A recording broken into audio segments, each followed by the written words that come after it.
What is the true price of a life? For Clara May Thompson, a woman fighting to keep her father's ranch afloat in the harsh Arizona territory, the answer was her prized stallion, Solstice. But when her horse is returned by the most unlikely of saviors, a wounded Apache warrior, the price he asks for is not in gold or land. He asks for her hand in marriage. This isn't a love story that begins with a stolen kiss. It's a story that begins with a shocking debt, a forced alliance, and a town simmering with hatred. Can a marriage born from obligation and desperation survive the schemes of a ruthless cattle baron and the deep chasm between two worlds? Stick around to find out. The dust of the Arizona territory was a language Clara May Thompson understood better than most. It spoke of drought in its fine, pale powder and of coming rain in its dark, heavy scent. But on the morning Solstice disappeared, the dust was silent, offering no clues, only a suffocating blanket of dread. Solstice was more than a horse. He was a legacy, a magnificent black stallion, with a bloodline as proud and untamed as the land itself. He was the last living link to her father, Samuel Thompson, a man who had carved the T-Bar T Ranch from the unforgiving earth with calloused hands and an unbreakable will. Now, with her father gone, 2 years buried on the rise overlooking the cottonwoods, Clara was the sole steward of that legacy, and Solstice was its heart. The day began like any other. The sun bled across the eastern horizon, painting the mesas in hues of rose and gold. Clara, her honey-blonde hair already pinned in a practical bun, moved with the efficient grace of a woman who knew her chores. But when she reached the corral, the gate was swinging on one hinge, splintered and raw. The space where Solstice's powerful form should have been was a void that punched the air from her lungs. Panic, cold and sharp, seized her. She ran her worn boots, kicking up clouds of red dirt, calling his name, until her voice was raw. There were tracks, scuffed and frantic, leading out toward the broken fence line, but they were muddled, confused. It wasn't a clean escape. It was a theft. By midday, desperation drove her into the dusty streets of Crimson Creek. The town was a collection of clapboard buildings, squinting under the relentless sun. A place where gossip traveled faster than a telegraph wire. The moment she tied her remaining mare to the hitching post outside the sheriff's office, she felt the familiar weight of scrutiny. A woman running a ranch alone was an anomaly, a challenge to the natural order of things, and Crimson Creek never let her forget it.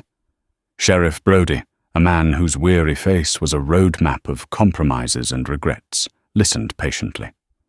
Horse thieves Clara May. Or could he have just spooked? The gate was broken, Sheriff. Deliberately. She insisted, her voice tight. Someone took him. The sheriff sighed, running a hand over his jaw. The usual suspects will be the Apache. Tensions are high, but getting a posse together to ride into their territory on a suspicion, that's asking for a war I can't win. A smooth, confident voice cut through the dusty air of the office. Perhaps what the sheriff lacks in manpower, a concerned neighbor can provide. Elias Thorne stood in the doorway, a figure of tailored precision against the town's rough-hewn backdrop. He was the wealthiest rancher in the county, owner of the sprawling Circle T, and a man whose ambition was as vast as his land holdings. He had been courting Clara with a suffocating persistence since her father's passing, seeing her ranch not as a home, but as a prime piece of grazing land that would connect his northern and southern pastures. Mr. Thorne, Clara said, her tone clipped. She disliked the way his eyes appraised her, as if she were a filly he was considering for purchase. Clara May, my dear. He oozed, stepping inside and removing his fine leather gloves. I heard the news. A tragedy.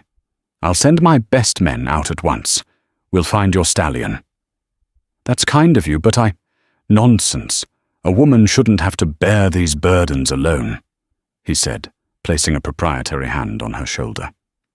The touch made her skin crawl. "When all this is settled, perhaps you'll finally reconsider my offer. A marriage would unite our lands, our futures. I could give you security, protection." His words were a velvet-gloved threat. The protection he offered was from the very wolves he would set loose if she refused. She knew Thorne was capable of anything to get what he wanted. She had seen his ruthlessness in business, the way smaller ranchers were squeezed out their water rights, mysteriously drying up.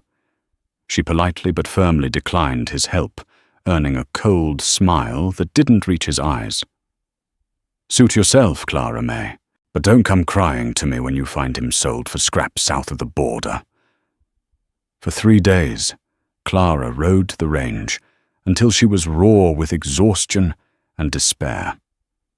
Thorne's men were conspicuously visible on the horizon, not searching, but patrolling the borders of her land, a silent, circling threat. The hope that had burned so fiercely in her chest dwindled to a fragile ember. The ranch felt hollow, the silence of the empty stall, a constant aching rebuke. On the evening of the 3rd day, as a bruised twilight settled over the valley, she saw him. A figure on foot, stumbling, leading a horse. Her heart leapt into her throat. It was Solstice, but the man leading him was not one of Thorne's hands. He was tall, lean, and moved with a pained, staggering gait. As they drew closer, she saw the dark, matted blood on his deerskin leggings and the exhaustion etched into his high cheekbones. He was Apache. He stopped a dozen yards from her porch, his hand resting on Solstice's neck. The stallion, though weary, seemed calm, nickering softly at the sight of her. The man's face was a mask of stoicism, but his eyes, dark and piercing, held a universe of pain and pride.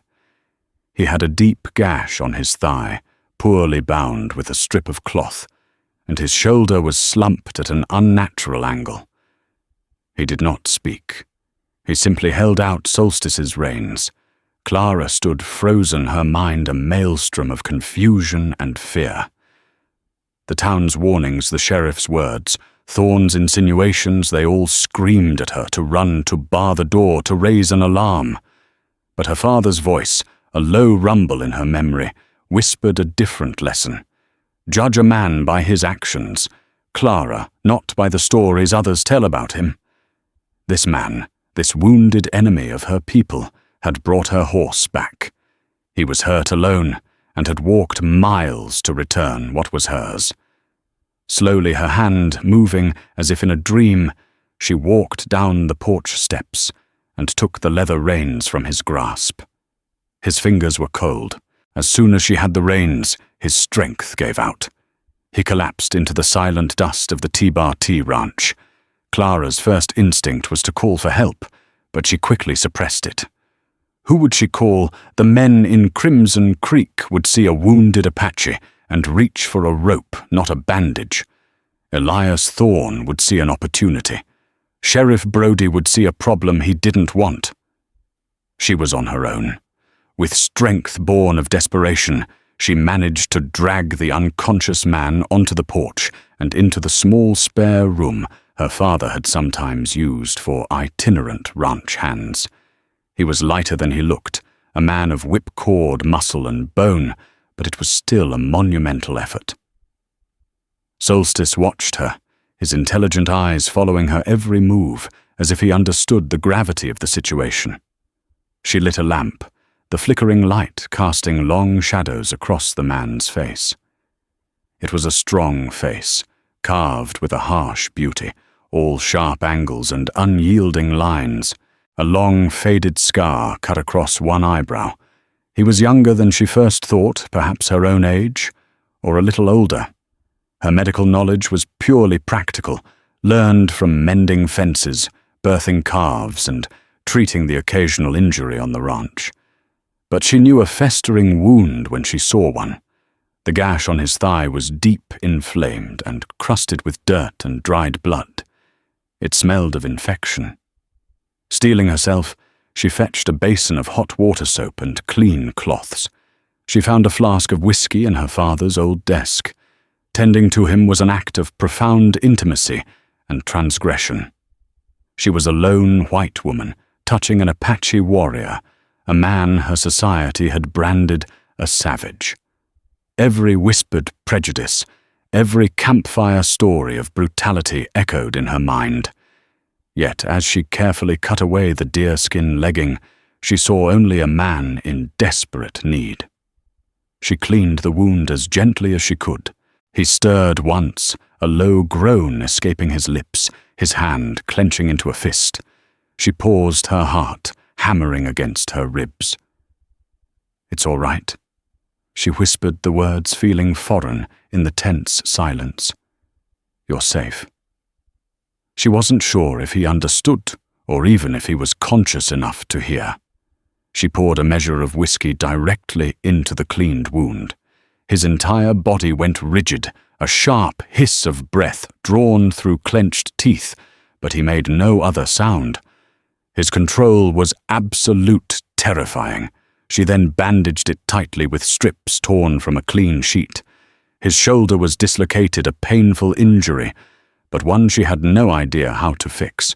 For now, all she could do was make him a sling and hope for the best.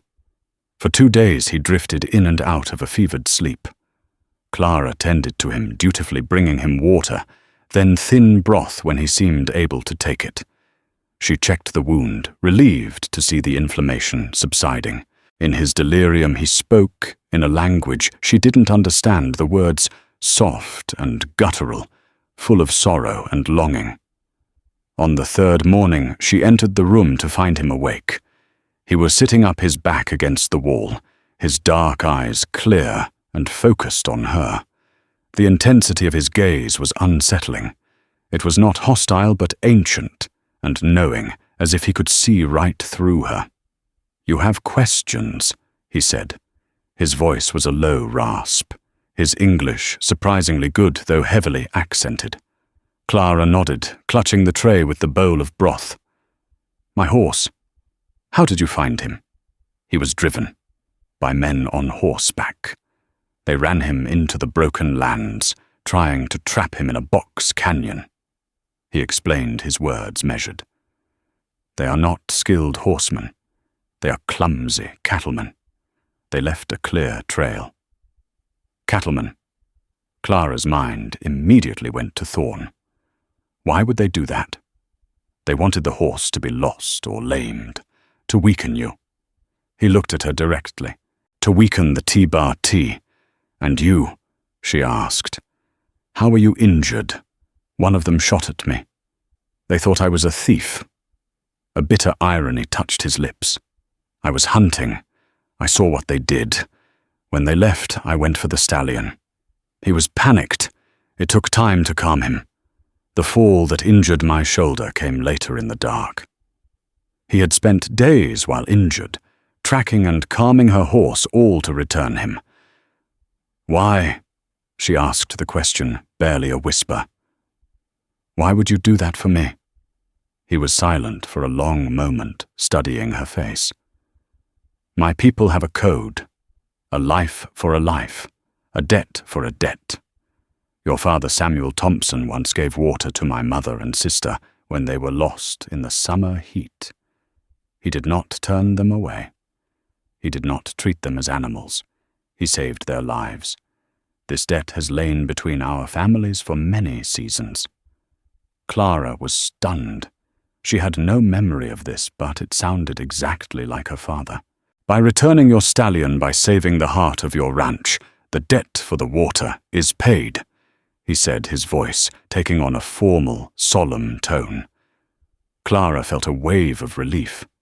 It was a matter of honor. "Thank you," she said sincerely. "My name is Clara May Thompson. May I know yours?" "I am Kyle," he said, simply. He slowly, painfully got to his feet, using the wall for support. He was taller than she'd realized, and even weakened, he possessed a powerful presence. He walked to the center of the room, standing before her, with a straight-backed dignity that made the small room feel like a chieftain's lodge. And then he said the words that shattered her world. "The debt of water is paid, but a new one has been created. You saved my life. I was dying in your dust. This is a life debt. It cannot be paid with horses or goods. It must be paid in kind." Clara stared at him, uncomprehending. "I don't understand." Kyle's dark eyes held hers, his expression unreadable, his tone absolute. "To settle the debt between us, Clara May Thompson, I ask for your hand in marriage." The silence that followed Kyle's proposal was absolute. It was so profound that Clara could hear the frantic beating of her own heart and the distant buzz of a fly against the window pane. Marriage.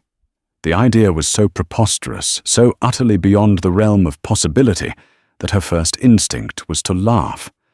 But one look at Cale's unyielding face told her this was no joke. This was a solemn, sacred declaration. "You cannot be serious," she finally managed her voice, a strangled whisper. "That's impossible." "It is the only way," Kyle stated, his voice calm and resolute. "A life for a life. You have bound my spirit to yours by pulling me back from the Shadowlands.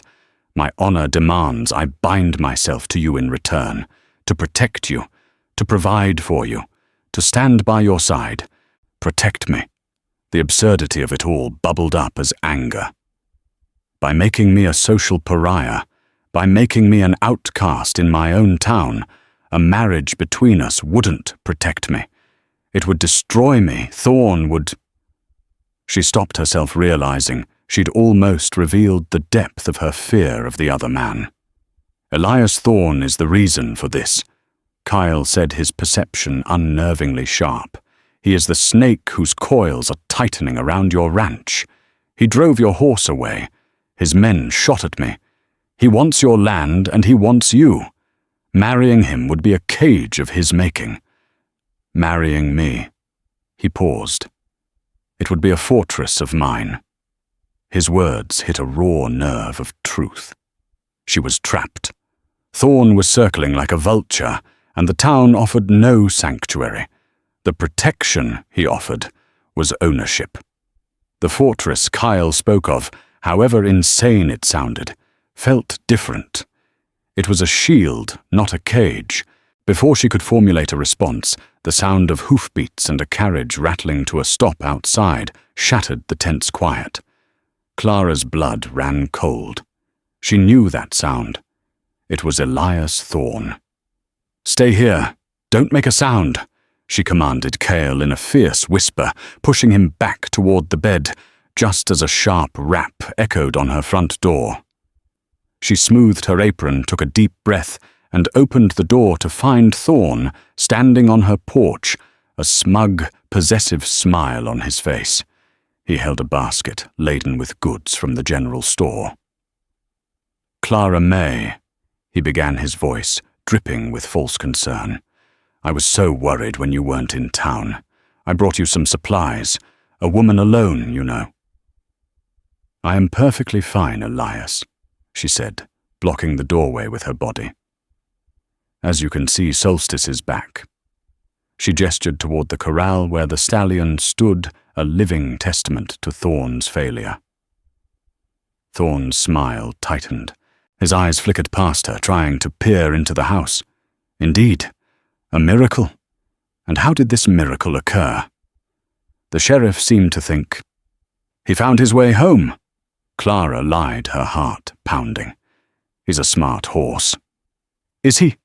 Thorne's gaze was sharp, disbelieving. "Or did he have help?" "There are whispers in town, Clara. Whispers of an Apache seen near your lands. You wouldn't be harboring a fugitive, would you? The army pays a handsome bounty." The threat was unmistakable. He knew, or he suspected. He was here to corner her, to flush out the truth. "I don't know what you're talking about," she said, her voice colder than she intended. "Don't you—" He took a step closer, invading her space. "Let me be clear, Clara May.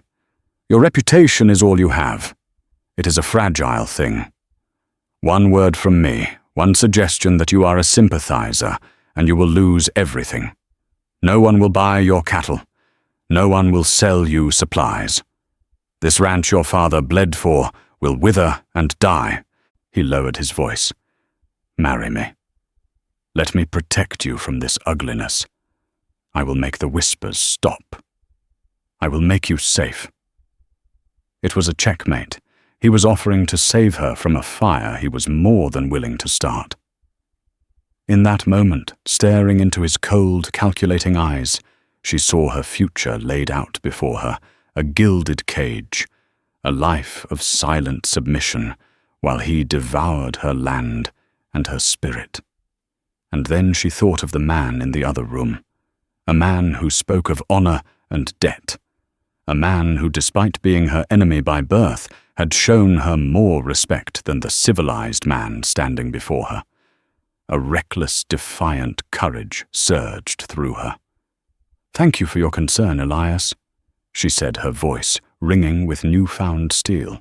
"But your protection won't be necessary. You see, I have already accepted a proposal of marriage." Thorne blinked, his smugness momentarily replaced by shock. "What? Who?" "There's no one else in this valley." As if on cue, the door to the spare room opened. Kyle stood there, his dislocated shoulder making him lean, but his presence filled the space. He had put his torn leggings back on, and though he was injured and unarmed, he radiated an aura of indomitable strength. He looked from Thorne to Clara, his dark eyes questioning. Clara didn't hesitate. She crossed the room and stood beside him, a silent declaration. Thorne's face contorted, shifting from disbelief to a sneer of pure disgust. You would accept a proposal from him." He spat the word out like poison. "A filthy savage." "This savage has a name." Clara retorted, her chin high. "He is Cale, and he has more honor in his wounded finger than you have in your entire body." "This is madness." Thorne seethed his face, turning a blotchy red. "You'll be ruined, an outcast. I will personally see to it that this town turns its back on you forever." "Then let them," Clara said, her voice trembling but firm. "I would rather have an honest enemy than a false friend." Thorne stared at them, his eyes filled with a venomous hatred that promised retribution.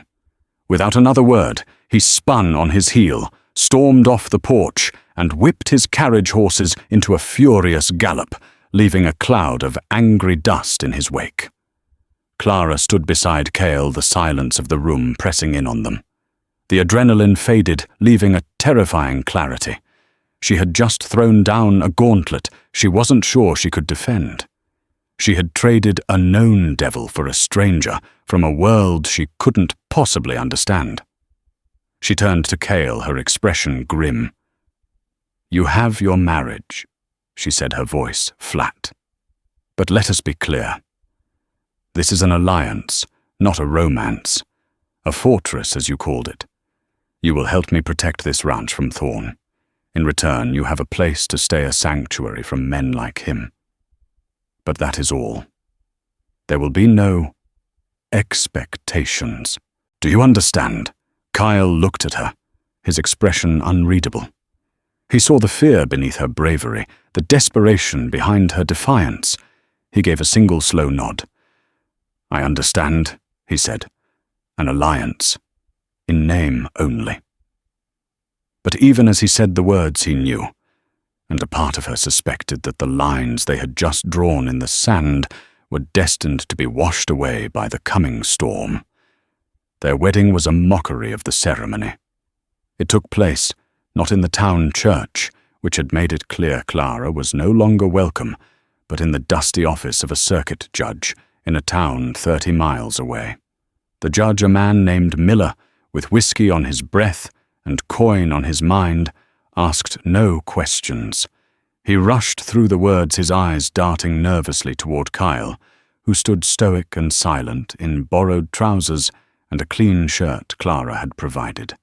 Clara felt a profound sense of dislocation, as if she were watching a play about someone else's life. The woman in the simple blue dress, speaking hollow vows beside a man whose language she didn't know, whose people hers were at war with it, couldn't be her. But the heavy gold band on her finger, one that had been her mother's, felt undeniably real. The ride back to the T-Bar T was silent. The alliance they had forged felt fragile, an unproven shield against the storm of Thorne's fury and the town's contempt. Crimson Creek did not disappoint. On their return, they found the words, "Savage Lover," painted in crude, dripping letters across their main gate.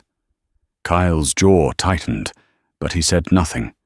He simply dismounted, and with a rag and water from his canteen, meticulously washed the words away until the wood was clean. His silence was more potent than any curse. Living together was an exercise in careful navigation around the sharp edges of their different worlds. Their house, once filled with the familiar solitude of Clara's life, was now occupied by a quiet, watchful presence. Kyle was a ghost in her home, moving with a fluid silence that was unnerving. He slept in the spare room, rose before the sun, and would often disappear for hours, returning with a brace of rabbits for the pot or news of a new spring he had found. Their conversations were brief and practical, revolving around the ranch. "The fence is weak by the south pasture. A dust storm is coming from the west. Thorne's men are moving a herd close to our water rights." Clara, in turn, tried to bridge the gap. She would leave a plate of food for him on the table, which was always gone when she returned. She spoke to him about her ledgers explaining the economics of the ranch, the prices of cattle, the cost of grain. He would listen, his dark eyes, absorbing everything, making connections she hadn't anticipated. "This Thorne," he said one evening, looking over her shoulder at the ledger. "He buys cheap and sells high, but his real profit is in the land he takes when others cannot pay. That's how it works," Clara said with a sigh. "In my culture," Kyle replied, his voice quiet, "the land does not belong to a man. A man belongs to the land. To hoard it is to starve your brother." These moments were rare glimpses into the chasm that separated them. One afternoon, she found him by the creek, his hand hovering just above the water's surface. He was not drinking or washing. He was just watching the current, his expression one of deep concentration. "What are you doing?" she asked. He looked up startled from his reverie. "Listening," he said. "The water speaks. It tells of the health of the earth." Clara, a woman of ledgers and logistics, found such notions foreign, yet strangely beautiful. She began to see the world through his eyes. The hawk circling overhead was not just a bird. It was a scout, a sign. The way the wind bent the grass was not just weather. It was a message.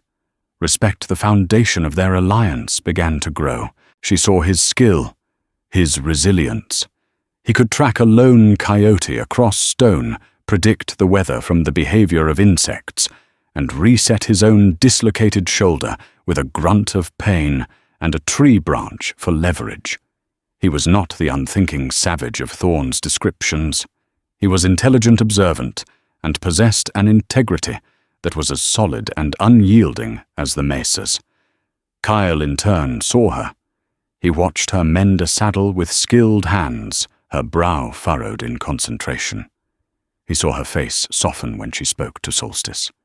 He saw her poring over her father's books late into the night, her determination a burning light against the darkness of her predicament. He saw the strength she tried so hard to hide, the vulnerability that made her human. She was not the weak, helpless woman her society assumed her to be. She was a warrior in her own right, Her battlefield, one of ink and numbers her armor, a stubborn pride. The first crack in their carefully constructed wall appeared during a cattle drive. A late-season thunderstorm rolled in with terrifying speed, the sky turning a bruised purple. Lightning split the heavens, and the cattle already skittish bolted. It was chaos. Men on horseback shouting cattle, stampeding in every direction. A young steer, blind with panic, broke from the herd and charged directly at Clara. Her horse reared, throwing her to the muddy ground. For a heart-stopping second, she saw nothing but thundering hooves and horns. Then Kyle was there. He moved with impossible speed, a blur of motion. He didn't try to stop the steer. He simply threw his body into Clara's, rolling them both out of the path of destruction, just as the animal thundered past. They landed in a tangle of limbs, the cold mud soaking through their clothes. He was on top of her, his body shielding hers, the rain plastering his dark hair to his face. For the first time, they were touching not out of necessity or accident, but out of a desperate protective instinct. She could feel the hammering of his heart against her own, the warmth of his breath on her cheek. The world narrowed to the space between them. The storm, the cattle, the ranch, it all faded away. There was only the rain, the mud, and the startling intensity in his eyes. He stared down at her, his expression a mixture of fear, relief, and something else. Something deeper and more complex that she dared not name. The fortress they had built around themselves suddenly felt less like a fortress and more like a cage. He pushed himself off her, his movements stiff and awkward. "Are you hurt?" he asked, his voice rough. "No," she breathed, sitting up, her body trembling. "I'm not. You saved me. It is my duty." He said the word, duty, a clumsy attempt to rebuild the wall between them. He offered her a hand. She took it. His grip was strong, warm, and sent a jolt through her that had nothing to do with the lightning. As he pulled her to her feet, their eyes met again, and in that shared glance, the unspoken truth of their alliance was laid bare. It was no longer just about honor or debt or protection. Something else had taken root in the barren soil of their arrangement, something wild and dangerous and utterly undeniable. The aftermath of the stampede left a new, unspoken tension between them. The physical barrier was gone, but an emotional one, thicker and more complicated, had taken its place. They were acutely aware of each other now, of the space each occupied in a room, of the brief, accidental brush of hands as they worked. The marriage in name only had begun to feel like a lie. Meanwhile, Elias Thorne was making good on his promise. The pressure on the T-bar T became a slow, methodical strangulation. The general store in Crimson Creek suddenly found its stock of barbed wire depleted whenever Clara sent a hand for supplies. The freight agent misplaced a shipment of winter feed she had ordered months in advance. The price offered for her cattle at market was insultingly low, with whispers of tainted stock from a ranch with an Apache on it. Clara fought back with grim determination, finding new suppliers in towns further away, working twice as hard to make ends meet. But it was taking its toll. The worry etched fine lines around her eyes. Thorne's sabotage grew bolder. One morning they discovered a section of fence along the north pasture, deliberately cut, allowing 24 head of cattle to wander onto Thorne's land. By law he could claim them as strays. It was a direct, costly attack. "This was Thorne," Clara said, her voice shaking with rage as she stared at the severed wires. Cole examined the cuts. The wire was clipped, cleanly, not chewed by an animal or broken in a storm. He looked toward the horizon, his eyes narrowed. He grows impatient. The town, fueled by Thorne's whispers, was a tinderbox. Sheriff Brody rode out to the ranch, his face grave. Clara, people are saying your husband is behind this. They're saying he's stealing cattle, trying to start a range war." "That's a lie, and you know it," Clara shot back. "It's Thorne. He's trying to ruin me."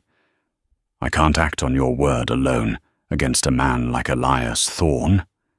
Brody said, his voice weary. "You need proof. Without it, my hands are tied.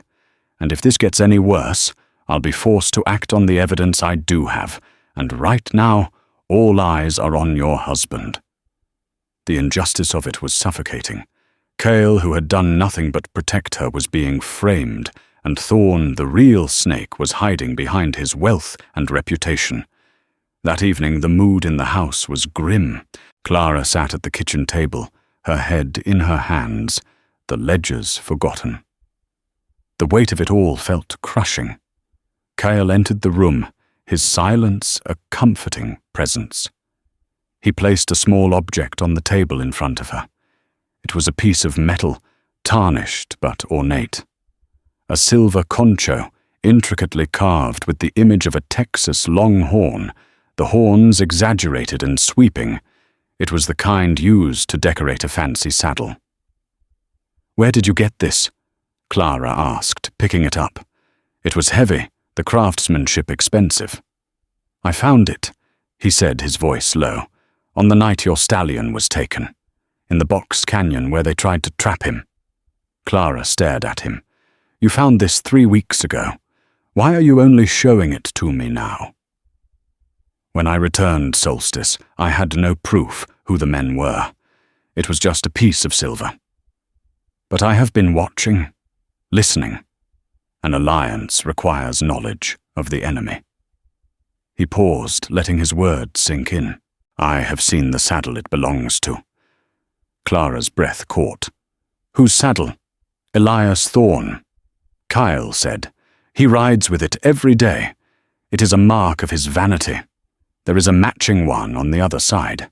He has not replaced this one. Perhaps he thinks he lost it on his own land.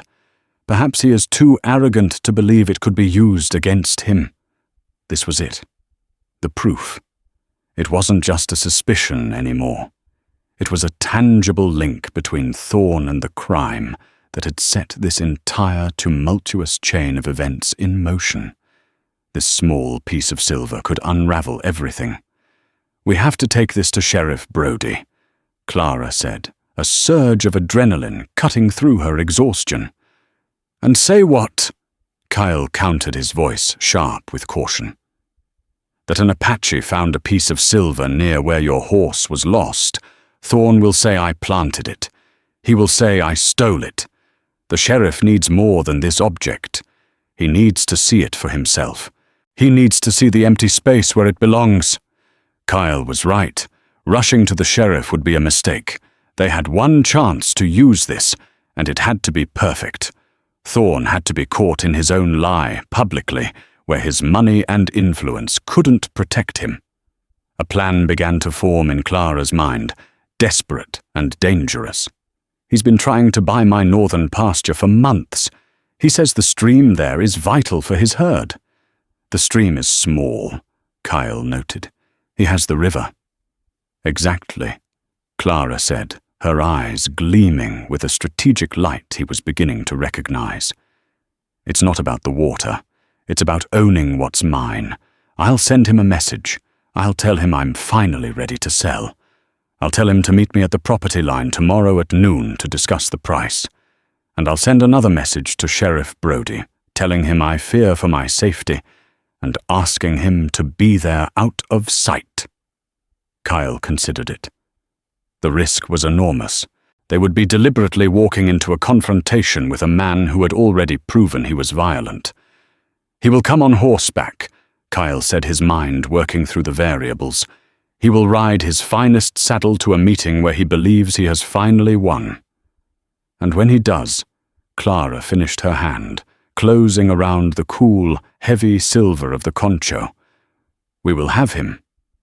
It was a gamble, placing all their hopes on a rich man's pride and a small piece of missing silver. But it was the only move they had left. As she looked at Cale, Seeing the quiet intelligence in his eyes, she realized she wasn't alone in this fight. For the first time, their alliance felt like a partnership, a union of two very different kinds of strength aimed at a single target. And for the first time, she felt a flicker of hope. The sun was high and unforgiving, beating down on the dry grass of the northern pasture. Clara stood by the old cottonwood tree that marked the boundary of her property, her posture straight, her hands clasped behind her back to hide their trembling. 100 yards away, concealed in a thicket of mesquite, Sheriff Brody and his deputy watched just as she had requested. Cale was not with them. He was hidden somewhere else, a silent observer. His last words to her had been simple: "Let him speak. The arrogant man is his own hangman." Soon a dust cloud on the horizon announced Thorne's arrival. He rode up not on his usual workhorse, but on a magnificent bay gelding fitted with a show saddle, the very one Cale had described. It was a display of wealth and power, a clear signal that he saw this meeting as a final victory. The saddle leather was dark and richly tooled, gleaming in the sun, and on the right side, just below the cantle, was a single ornate silver concho.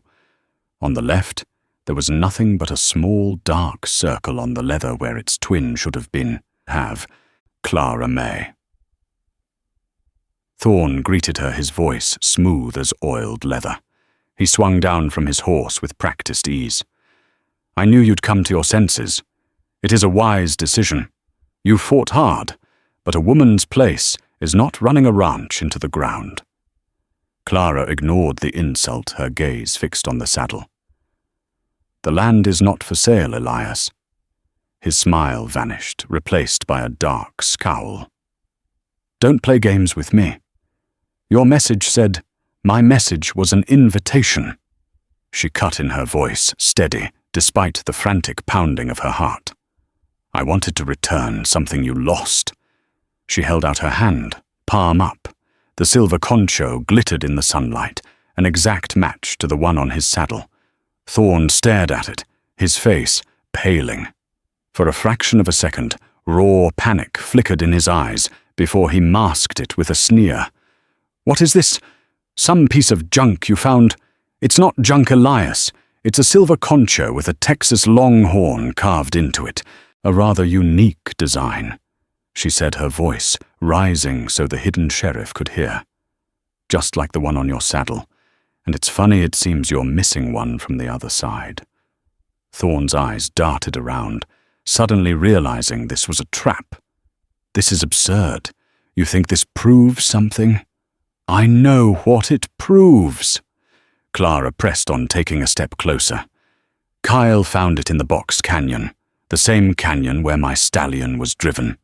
The same night you paid your men to steal my horse to try and force me into selling this ranch." "Lies!" Thorne roared, his composure shattering. "The word of a savage against mine. No one will believe you." "They don't have to believe me," a calm voice said. Sheriff Brody and his deputy stepped out from the mesquite, their shotguns held loosely, but ready. "But I do believe my own eyes, Thorne. And I see a missing piece on your saddle that looks an awful lot like the one in Mrs. Thompson's hand." Cornered and exposed, the veneer of Thorne's civility burned away, revealing the raw, violent greed beneath. His face was a mask of pure hatred. "You sanctimonious fools!" He spat, his eyes wild with fury. "This land should have been mine, that ranch, that woman. It all should have belonged to me. I built this valley, and she chose to shame me, to throw it all away on him." His hand flashed toward the pistol, holstered at his hip. He never cleared the leather. There was a sound, like the whisper of a hawk's wing, and a long, straight arrow embedded itself in the wooden stock of Thorne's pistol, the force of the impact slamming his hand back against his hip and sending a shock of pain up his arm. Thorne cried out, stumbling back. Everyone looked toward the rocky outcrop 100 feet away. Cale stood there, another arrow already notched in his bow, his aim steady, his expression like granite. He had not aimed to kill. He had aimed to disarm a display of skill and restraint that was more powerful than any bullet. The moment was broken. The deputy lunged forward, wrenching the useless pistol from Thorne's grasp, while the rancher stared at his hand in shocked disbelief. Sheriff Brody clicked the handcuffs around Thorne's wrists. "Elias Thorne," the sheriff said, his voice ringing with grim satisfaction. "You're under arrest for horse theft, conspiracy, and attempted assault." As they led him away, a defeated, sputtering shell of the powerful man he had been, Thorne shot one last venomous glare at Clara. "You will regret this," he hissed. "Both of you." Clara watched them go, the dust settling around her. The fight was over. The immediate threat was gone. Kyle walked down from the rocks, his bow unstrung, and came to stand beside her. The silence stretched between them, filled with the enormity of what they had just accomplished. She turned to him, her heart overflowing with a gratitude that went far beyond their alliance. He had not only protected her, but he had trusted her, had armed her with the truth, and had stood with her against the man who would have destroyed them both. "You didn't have to do that," she said softly, her gaze flicking to his bow. "The sheriff was here." "A snake will always strike when cornered," Kyle replied, his eyes meeting hers. "It is its nature. The sheriff was a precaution. I was a certainty." In his eyes she saw no pride, only a quiet resolve. She saw the man who belonged to the land, who understood its harsh truths, the man who had proposed a marriage of honor and had fulfilled his vow in every possible way. The concho felt heavy in her hand, no longer a piece of evidence, but a symbol of their shared victory. Their alliance had been forged in desperation, but it had been tempered in conflict, and was now, she realized, something else entirely. It was a bond stronger than any fence and more valuable than any parcel of land. With Elias Thorne's arrest, a strange quiet fell over Crimson Creek. His downfall, so public and undeniable, sent a shockwave through the valley. The whispers against Clara and Cale didn't vanish overnight, but they lost their venomous edge, replaced by a grudging, reluctant respect. People had seen Thorne's true face, and they had seen Cale's restraint. In the stark morality of the West, a man who disarmed his enemy with skill was viewed differently than one who simply shot him down. The pressure on the T-Bar T evaporated. The suppliers in town suddenly had everything Clara needed. The cattle prices offered at market mysteriously returned to normal. The ranch, which had been on the brink of collapse, began to breathe again. But inside the small ranch house, a new and more profound tension settled. The purpose of their marriage, the alliance against Thorne, was fulfilled. The fortress was no longer under siege. They were by the terms of their own agreement free. The unspoken truth hung between them in the shared glances over dinner in the comfortable silence as they sat on the porch watching the sunset paint the mesas. Their lives had become interwoven in 1,000 small ways. He knew the sound of her footsteps. She knew the meaning of his silences. He had taught her how to read the clouds, and she had taught him how to read the brand book. They were partners in every sense of the word. The line between duty and desire, between alliance and affection, had blurred into non-existence. One evening a week after Thorne's arrest, Clara found Kyle by the corral, speaking softly to Solstice in his native tongue. The stallion, usually so spirited, was calm, nuzzling Cale's shoulder, as if he understood every word. Clara leaned against the fence, watching them. "You have a gift with him," she said. Kyle turned, his expression unreadable in the fading light. "He does not see the color of my skin. He sees only intent. He knows I mean him no harm." "I was wrong," Clara said, the admission costing her a pang of pride. "On that first day, I saw you only as what everyone else saw you as. "And now?" he asked, his voice quiet. "Now," she said, taking a breath, "I see the man who saved my horse, the man who saved my ranch, the man who saved me." She hesitated, then pushed forward. "The agreement we made, the alliance, it's over, isn't it? Thorne is gone. You're free to go. The debt is paid." She held her breath, a terrifying emptiness opening up inside her at the thought of him leaving. The house would be silent again, but it would no longer be the comfortable solitude she once knew. It would be a hollow, lonely place. Kyle was silent for a long time, his gaze fixed on the distant, darkening horizon. When he finally spoke, his voice was low and resonant. "The life debt is paid, Clara May. My honor is satisfied." He turned to face her fully, his dark eyes searching hers. "But I did not come back to the T-Bar T to satisfy my honor. I came back for you." Her heart skipped a beat. "I saw you that first day, before you knew I was there," he continued. "You were searching for your horse, your face filled with grief, but you did not weep. You rode with a fire in your spirit that this land hadn't burned out of you. You are a fighter. I did not ask for your hand to repay a debt. I asked because I saw your strength and I wanted to stand beside it. The alliance was a reason you could accept, but it was not my reason." He took a step closer, closing the space between them. He gently reached out and touched her cheek, his calloused fingers surprisingly soft against her skin. "This is my home now," he said, his voice thick with an emotion she had never heard from him before. "Not this house, not this land." His eyes held hers, and in their depths she saw a raw, beautiful vulnerability. You are my home." Tears she hadn't shed for her horse, her ranch, or her own fear, now welled in her eyes. All the walls she had built, all the defenses she had clung to crumbled to dust. This man from another world understood the very heart of her in a way no one else ever had. "I'm so afraid," she whispered the words, a confession of all the doubt and fear she had carried alone. "I know," he said, his thumb brushing away a tear. "To build a bridge between two worlds is a frightening thing, but we will build it together." She leaned into his touch, a silent surrender. He lowered his head, and his lips met hers. It was not a kiss of passion, but of homecoming.